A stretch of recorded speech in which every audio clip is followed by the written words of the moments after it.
morts i com es va silenciar tot allò. I aquestes són les retallades d'aquests, dels que estan ara manant i els que volen tornar a manar. Doncs de quina manera es va posar sobre la taula les retallades de polítiques sanitàries en un moment en el que el govern nacionalista, aquest que ens vol salvar i vol fer la democràcia catalana i la república catalana, estava eliminant els impostos als més rics, l'impost de successions, a la vegada que tancaven plantes d'hospitals. Bé, jo crec que tot això, tots aquests anys, i ja portem uns quants perquè estem parlant del 2012 i estem a l'abril del 2018, ens han anat carregant de raons al mateix temps que veiem com ens debilitàvem organitzativament.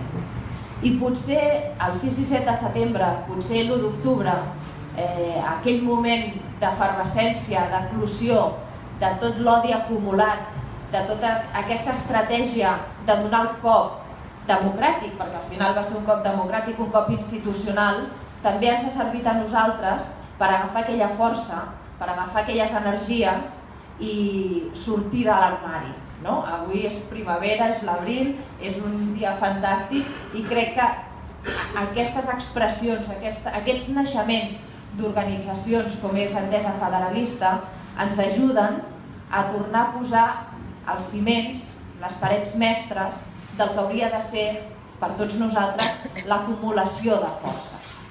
No sé si en algun moment s'han citat en les intervencions, però és el que necessitem.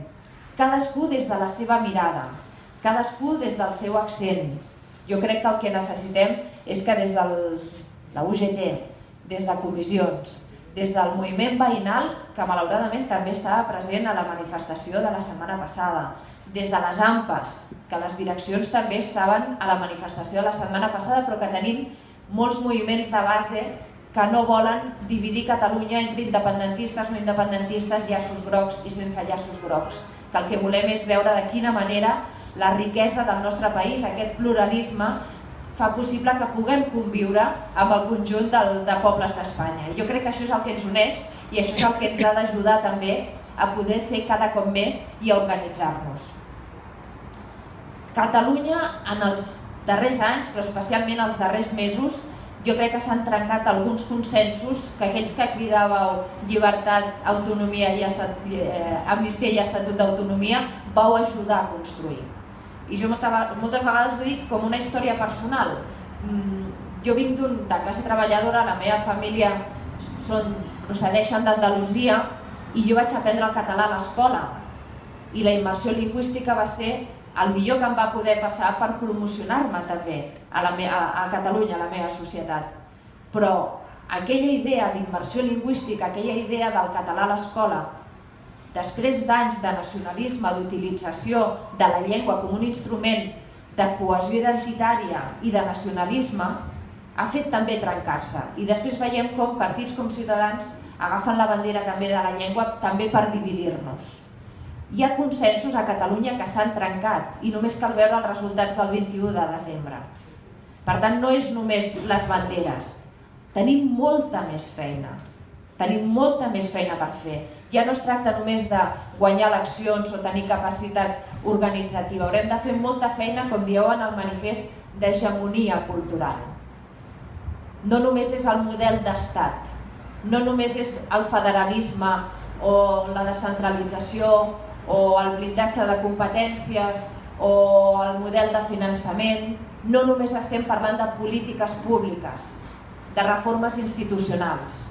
Per mi, el més important i el que crec que ens fa emocionar a tots i el que ens mou a l'acció política, a l'acció col·lectiva, és aquest sentiment de tristor i de vegades de ràbia, heu dit d'orfanesa, en referents, que el que ens diu és hem de tornar a poder mirar-nos als ulls tots els catalans, totes les catalanes i la resta d'espanyols, sense mirar d'on venim, com som o què sentim en relació al nostre país. I això ho havíem aconseguit amb uns mitjans públics de comunicació que eren de tots, no eren ni la teva ni la meva, eren la nostra, i això s'ha trencat. Hem de tornar-ho a reconstruir en uns espais públics on tothom, totes les mares i els pares tenim dret a portar els nens als parcs lliures de simbolismes ideològics que ens divideixen, i tots també tenim dret i haurem de tornar a reconstruir una escola a la que tothom se senti còmode també.